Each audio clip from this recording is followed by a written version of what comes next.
Eu sou o SUS. Eu sou o SUS. Eu sou o SUS. Eu sou o SUS. Eu sou o SUS. Eu sou o SUS. Armã, Aré, SUS. Eu sou o SUS. Eu sou o SUS. Repórter SUS. O que acontece no seu sistema de saúde?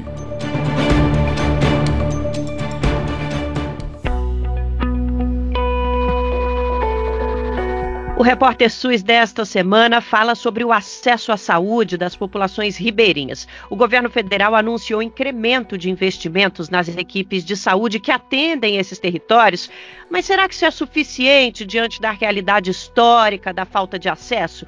Bom, é algo que a gente vai ter que ver na prática. Esse assunto é prioridade para o Brasil de Fato e para a Fiocruz, por isso esse é o tema da nossa parceria entre o BDF e a Escola Politécnica de Saúde Joaquim Venâncio no episódio de hoje. Essas comunidades vivem às margens de rios, lagoas, igarapés e enfrentam desafios que começam na geografia, na dificuldade de acesso, mas vão muito além, passam também pela desigualdade estrutural do nosso país. São séculos de isolamento, falta de recursos e coisas básicas como esgoto tratado, coleta de lixo. Surpreendentemente, para quem está longe desses locais, até a água tratada em algumas localidades, em alguns territórios, é insuficiente para essas populações. E a gente sabe bem que tipo de cenário isso significa para a saúde de um território. Falta de saneamento, falta de água tratada, falta de coleta de lixo, falta de acesso aos serviços de saúde. Essa realidade, claro, mudou nas últimas décadas e as coisas melhoraram. Mas é fato que a gente tem um caminho pela frente, né? Aqui no Brasil, só para a gente ter uma ideia, as populações ribeirinhas estão localizadas principalmente no território amazônico e no Pantanal Sul-Mato-Grossense, mas tem comunidade ribeirinha em diversas outras regiões do Brasil. E bom, para conversar sobre tudo isso, a gente convidou o pesquisador da USP, a Universidade de São Paulo, Luiz Marcelo Camargo, que também é pesquisador pela Fiocruz, né? Atua junto com a Fiocruz. Professor, muito obrigada por estar aqui conosco e trazer o repertório imenso que o senhor tem sobre as comunidades ribeirinhas, especialmente no território amazônico. O professor está falando diretamente de Rondônia com a gente, então obrigada demais, viu, professor? Oi, olá a todos, olá, Nara. Muito grato pelo convite, uma honra poder estar participando com vocês dessa conversa, à disposição. Vamos lá então, professor. Eu vou trazer aqui primeiro alguns dados para a gente falar um pouquinho sobre esse novo investimento, né? O Ministério da Saúde anunciou no começo desse mês um aumento de 30% no valor fixo pago às equipes de saúde da família ribeirinha, além de incentivos pagos a essas equipes, né? Bom, esse aumento, o que ele significa mais ou menos? Até o fim do ano, o Ministério tem a ambição de aumentar de 310 para 340 o número de equipes de saúde da família ribeirinha. Em 2024, o valor que foi repassado para esses grupos de trabalhadores e trabalhadoras da saúde foi de 168 milhões de reais e para 2025 há uma previsão orçamentária de 288 milhões de reais. É um aumento que significa um índice de mais de 70% de incremento, né? E olha, a gente tem alguns detalhes aqui trazidos pela nossa produtora Juliana Passos sobre onde esse dinheiro pode ser investido, né? Bom, a gente sabe que as equipes de saúde da família são a porta de entrada do Sistema Único de Saúde para muita gente, né? Então, vai ter reajuste de incentivo fixo, né, para essas equipes, apoio à implementação de novas equipes, né, para esse crescimento, esses recursos de apoio para os novos municípios que vão receber essas equipes passam de 20 mil para 50 mil reais por equipe. Então, tem criação de incentivo por desempenho, premiação para as equipes para cumprimento de meta, aquisição de veículos, ampliação de recursos para o transporte fluvial. É muito detalhe, é muita coisa que dialoga diretamente com a realidade dessas regiões, principalmente em relação ao isolamento. Agora, professor Luiz, um investimento é sempre bem-vindo, mas a gente sabe que os gargalos das regiões ribeirinhas do Brasil são imensos, né? Queria que o senhor fizesse uma avaliação sobre esse anúncio e sobre quais são esses gargalos, né? Os nossos obstáculos financeiros e materiais para atendimento dessas populações. Então, Nara, há 30 anos eu estudo essas populações, né? Tem populações ribeirinhas também indígenas, tem ribeirinhas quilombolas também, né? Aqui em Rondônia a gente tem várias na região sul, no Vale do Guaporé, e eu tenho trabalhado tentando entender mais a questão do perfil nosológico de doença, né, dessas comunidades, o que a gente poderia, eventualmente, num lugar remoto, onde a dificuldade de acesso é grande, é só por rio, e muitas vezes na seca não tem rio, e às vezes na chuva o rio fica hostil, não tem comunicação, não tem meio de comunicação, e você tem uma série de empecilhos que, mesmo que implique você tendo tecnologia, às vezes você não consegue aplicar por causa dessas barreiras naturais, tá? Bom, eu acho que esse investimento do governo, como todo investimento, ele é super bem-vindo. Eu vi o detalhamento dele, ele está muito bem distribuído, acredito, né? Acredito que eu não sei os valores globais, enfim, mas a qualidade da distribuição desses valores, eles estão bem racionais e pegam exatamente nos pontos fracos da estratégia de saúde da família ribeirinha. Eu acho assim, o maior problema que a gente tem, você me perguntou também, né, da fragilidade, que além das questões naturais, né, de isolamento geográfico, como eu já falei, é a questão da gestão, sabe? Então, a gestão, muitas vezes, na periferia do sistema, nas secretarias municipais de saúde, elas acabam sendo, na minha opinião, na minha experiência, um ponto fraco nesse elo aí. Acabam entrando pessoas que às vezes não são familiarizadas com a estratégia de saúde da família, muitas vezes você tem um envolvimento, assim, como cargo político para essas posições, enquanto você deveria ter um técnico.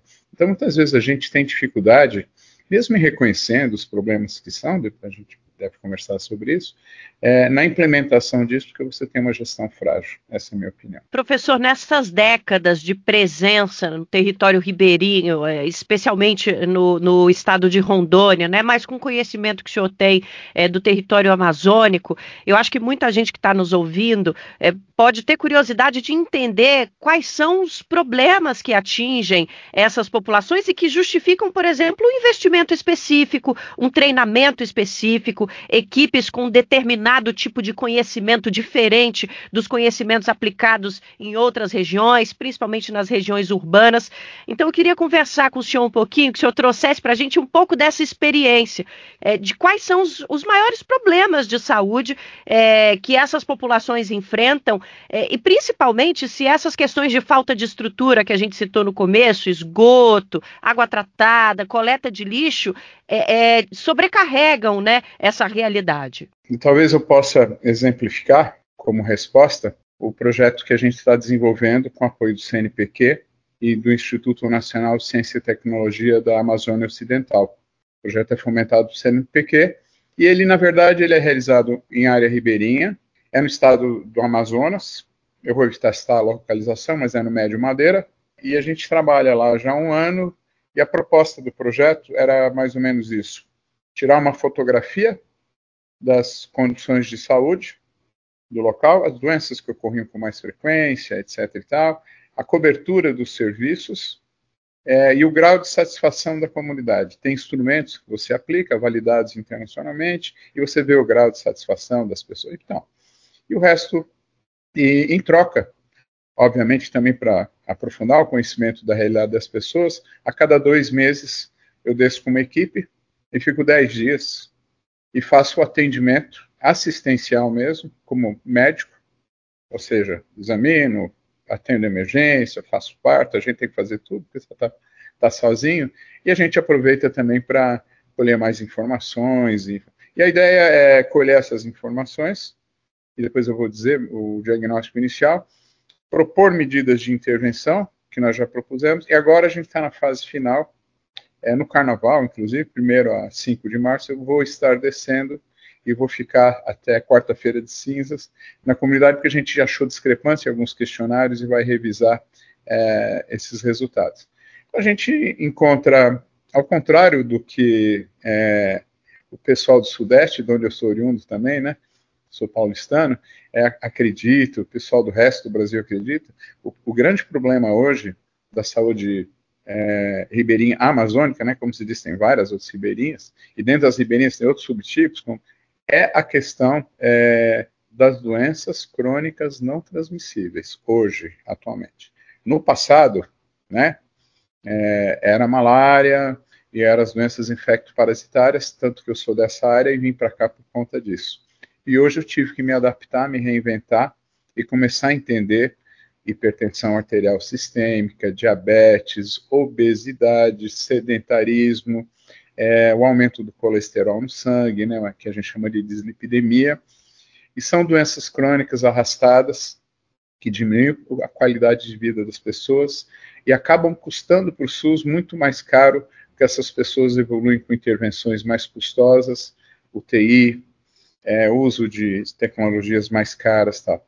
Então a ideia é a gente tentar intervir para ver como é que fica. Então, o grande problema foi a grande prevalência de doenças crônicas não transmissíveis, sem condições de acompanhamento dessas pessoas, tanto do ponto de vista laboratorial, tanto do ponto de vista de realização de exames específicos, por exemplo, um eletrocardiograma, uma pessoa que tem pressão alta é imperativo, então você não tinha isso.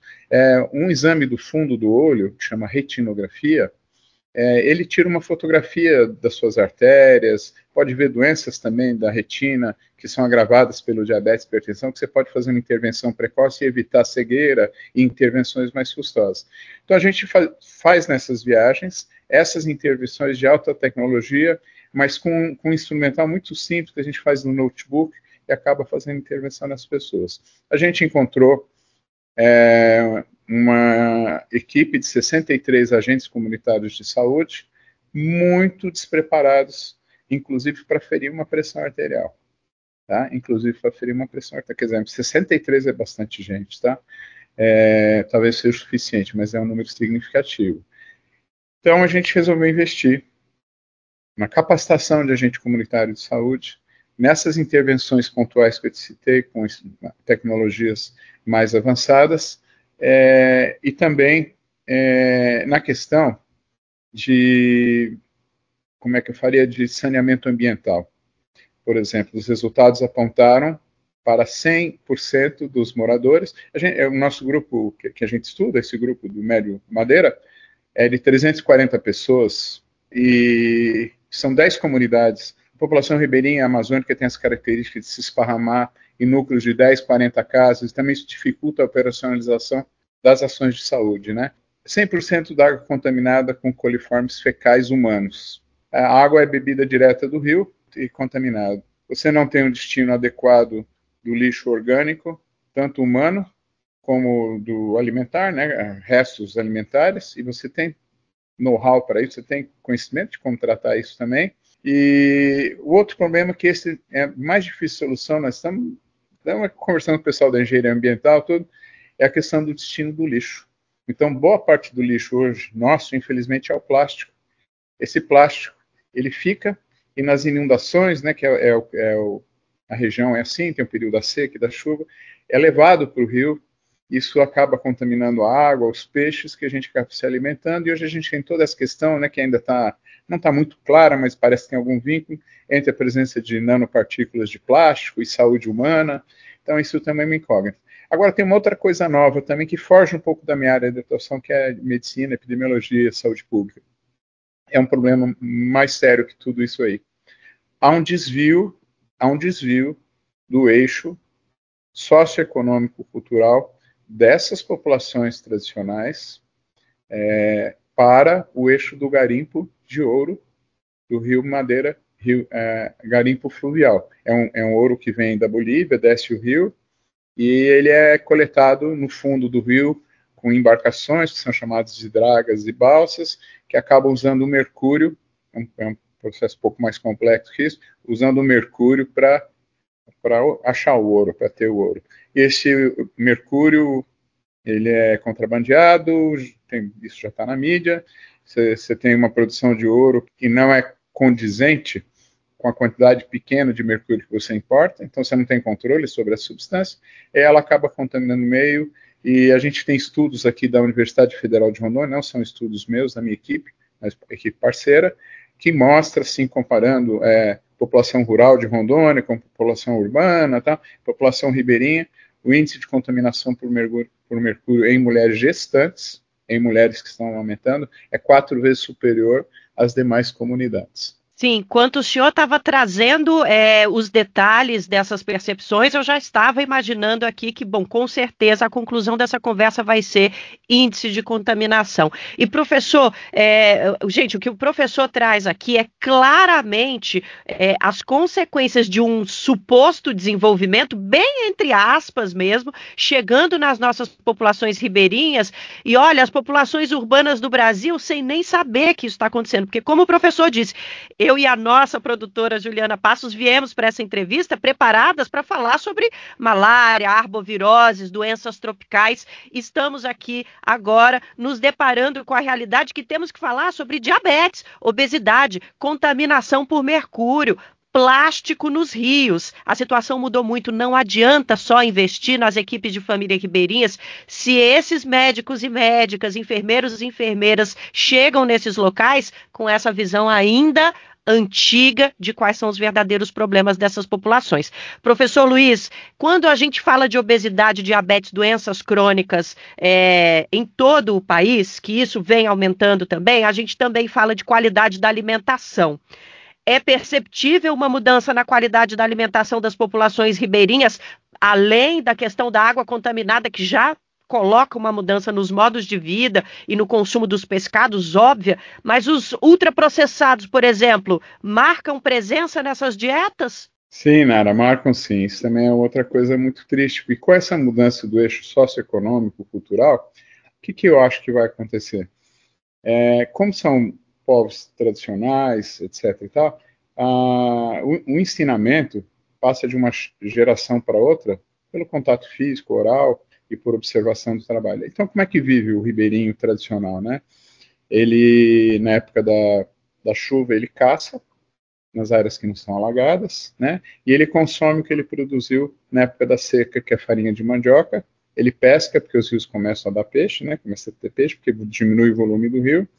E ele planta melancia, né? Mandioca para fazer a farinha, milho, feijão, e ele vive dessa maneira. Então, isso não está sendo repassado para as outras gerações por causa dessa quebra do eixo socioeconômico cultural que eu citei do garimpo. Então, o que eu observo hoje, assim, né? Isso é uma observação não científica, mas de experiência de conviver com esse povo. Por exemplo, eu desci no mercado flutuante, né? Tudo é flutuante, e fui comprar algum bem que estava faltando na expedição.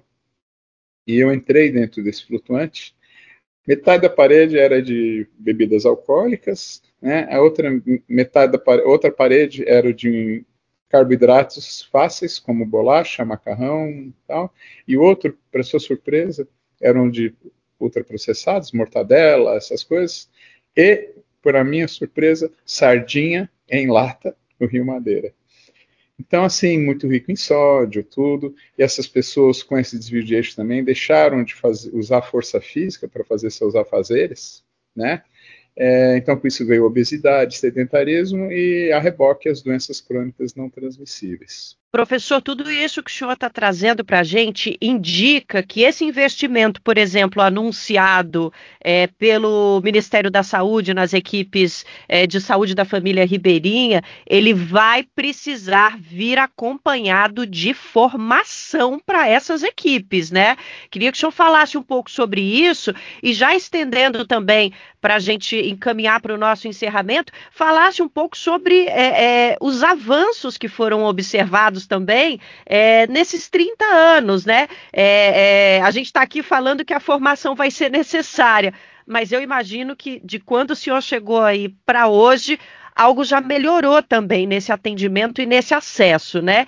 Então, para a gente encerrar a nossa conversa, vamos lá. A formação é essencial e já houve avanços nesse sentido? Não, a gente está medindo agora, eu não sei te informar exatamente, mas com certeza houve, porque aumentou a cobertura vacinal, dados preliminares, realização de preventivo de câncer de colo de útero, né, acompanhamento de cobertura de pré-natal, que antes da presença da equipe. Quer dizer, a presença da equipe é experimental, mas eu estou dizendo, se houver essa iniciativa, as coisas vão mudar.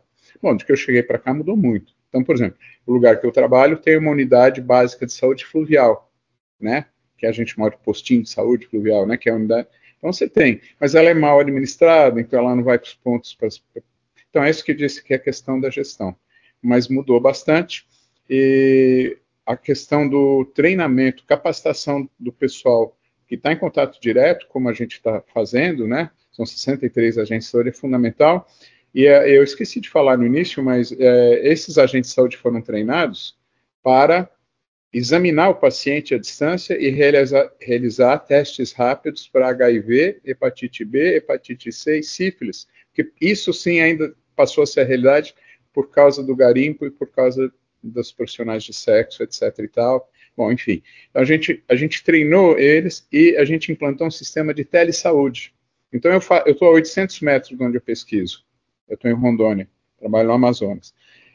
Eu consigo atender o paciente por vídeo a 800 metros e minha mão, os meus dedos, são a do agente de saúde que aprendeu a examinar o paciente. Ele me passa essas informações e a gente toma decisões em conjunto. Eu ainda acabo ajudando no sentido de decidir, aí que entra a questão das embarcações, que eu vi, que está aí no dinheiro que vem, orientando a prefeitura se vai remover ou não o paciente diário. Cada remoção dessas, tá, custa R$ 2.500 na época da chuva e 3.000 e poucos reais, porque aumenta o percurso na época da seca. Então, melhorou em alguma coisa, tem muito que melhorar, os investimentos são muito bem-vindos, espero que sejam bem administrados e bem geridos também. Professor, o senhor falou 800 metros, mas seriam quilômetros, né? Desculpa. Imagina! 800 metros é meu quintal, não. 800 e poucos quilômetros, mais ou menos umas 10 horas daqui, desculpa. E, professor, o senhor trouxe também, no caso aí, a necessidade de combate a doenças como hepatite, sífilis, HIV. Na semana passada, aqui no Repórter SUS, a gente conversou sobre o prazo que está acabando para que a gente elimine as doenças negligenciadas, as doenças da pobreza, né? Esse é um compromisso que o Brasil tem com a OMS, a Organização Mundial da Saúde, até 2030. O tempo está correndo, esse é o grande assunto da saúde para os próximos 5 anos e meio, 6 anos, e o Brasil tem muito dever de casa para fazer. Tuberculose, sabe que a gente já sabemos que não vamos conseguir, temos algumas questões, a hepatite tem suas dificuldades, HIV a gente pode ser que consiga já ter a comprovação de que acabamos com a transmissão de mãe para filho e filha ainda esse ano, então temos avanços, mas temos alguns obstáculos que não vão ser cumpridos. Pelo que o senhor está falando, a realidade no território amazônico principalmente nas populações ribeirinhas, e é por causa do garimpo, nos distancia um pouco mais do cumprimento de algumas dessas metas. E eu estou notando na fala do senhor que o garimpo ilegal é um grande problema para a saúde da população ribeirinha. Se confirma essa fala, professor, o garimpo ilegal está prejudicando a saúde dessas populações sobremaneira? Em todos os aspectos, né? Desde o ponto de vista médico, toxicológico, né? Por causa do mercúrio, e pela desestruturação do modo de vida deles, né? E volta, né? Então, com essa situação, então, volta as infecções sexualmente transmissíveis. Acho que a gente, como você bem disse, a gente tem um avanço muito grande no controle de qualidade de sangue, que seria hepatite C, hepatite B, apesar dessa campanha antivacina e os índices serem diminuídos, a gente tem isso.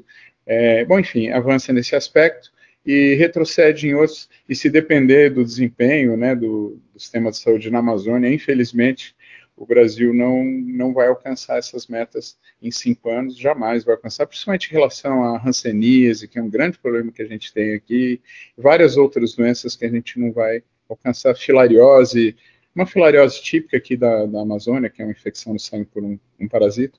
40% da população tem essa filariose no Rio Negro, no Rio Purus, e a gente não vai acabar com isso nesse tempo todo. Avanços, sim, importantes, mas não vamos cumprir a lição de casa, a gente vai repetir o ano, se depender do desempenho aqui na Amazônia. E no caso da malária, professor, para a gente aproveitar o finalzinho da nossa conversa, que foi uma pergunta que a Juliana Passos trouxe aqui para a gente, que é importantíssima, tem chance de erradicação? Olha, a malária, ela diminuiu bastante de quando cheguei aqui, né? Aqui eram 650 mil por ano no Brasil, 350 mil era aqui em Rondônia, e hoje o Brasil notifica 100 e poucos mil. Então, e aqui é raro, eu não vejo mais malária e tal. Mesmo em população ribeirinha, eu não vejo. A gente vê nas áreas de invasão da floresta, então a gente vê os Yanomami lá em cima, né, no Roraima.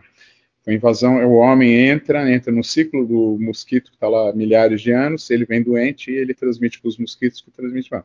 Então, acho que virou uma coisa mais pontual, mas muito difícil a erradicação, por causa dessa situação socioeconômica, dessa reestruturação da nossa sociedade. Olha, a gente, desde que a gente começou a falar aqui no Repórter SUS sobre as doenças negligenciadas, a gente já sabia que em quase todos os nossos episódios, de uma forma ou de outra, esse tempo correndo ia acabar aparecendo e a gente ia começar a ver dentro dos nossos episódios quais são os obstáculos que a gente tem. E mais uma vez, além disso, né, além de trazer novamente esse tempo que a gente tem para vencer, para cumprir essa meta, né, ou pelo menos parte dela, a fala do professor Luiz lembra a gente que saúde não é só coisa do Ministério da Saúde, não. Olha só, a gente precisa combater o garimpo ilegal para cuidar da saúde das nossas populações ribeirinhas no território amazônico. Isso é caso até de polícia. Então, no limite, até a segurança pública pode garantir a saúde da nossa população, e é por isso que o Sistema Único de Saúde é universal, é multissetorial e precisa trabalhar com todas as áreas do nosso governo, da nossa sociedade, inclusive a área do controle popular. Professor, é muito pano para a manga. Se pudesse, a gente ficava aqui mais 1 hora conversando, mas eu queria muito agradecer. A gente conversou com o professor Luiz Marcelo Camargo, que é pesquisador da USP, a Universidade de São Paulo, e também pesquisa pela Fiocruz, está em Rondônia, sabe tudo sobre populações ribeirinhas e comentou esse novo financiamento que foi agora divulgado pelo governo federal e outros problemas e soluções também que a gente precisa colocar para as nossas populações ribeirinhas. Não basta só dinheiro, não. Tem que ter formação, tem que ter segurança, tem que ter respeito aos modos de vida, tem que ter segurança alimentar e muito mais. Professor, obrigada, viu? Eu que agradeço a oportunidade, concordo plenamente com as suas palavras, acho que é por aí mesmo. Eu só queria deixar claro que eu não tenho nada contra o garimpeiro pequeno são os meus clientes ribeirinhos, eles são os ribeirinhos de hoje, são os garimpeiros, eu me dou muito bem com eles, eu trato eles muito bem, eles me tratam super bem, eles são vítimas desse sistema, eles estão na periferia disso, e nesse sentido que eu digo, só para deixar claro que não tem nada contra o garimpeiro, esse que é a minha população que eu acabo atendendo, que virou garimpeira, infelizmente. Obrigada a você, professor, pela ressalva. Quem acompanha a cobertura do Brasil de Fato sobre a questão do garimpo ilegal do Brasil sabe bem como a população ribeirinha que trabalha hoje no garimpo tem sido vitimada pelo grande capital que se beneficia, porque muitas vezes quem se beneficia dessa atividade que adoece a nossa população não está nem no Brasil. Então, essa ressalva é muito importante. Eu agradeço o professor Luiz por trazê-la aqui. Bom, a gente agradece também os nossos ouvintes e as nossas ouvintes que acompanharam esse debate. Convido vocês a fazer os comentários nas nossas redes sociais, participe da nossa cobertura. O Repórter SUS é uma parceria entre o BDF e a Escola Politécnica de Saúde Joaquim Venâncio, da Fiocruz. Para saber mais, acesse brasildefato.com.br e epsjv.fiocruz.br. Apresentação Nara Lacerda. Na Fiocruz, a produção é de Juliana Passos e no Brasil de Fato de Letícia Holanda. Até semana que vem com mais podcast de saúde pública aqui no Brasil de Fato.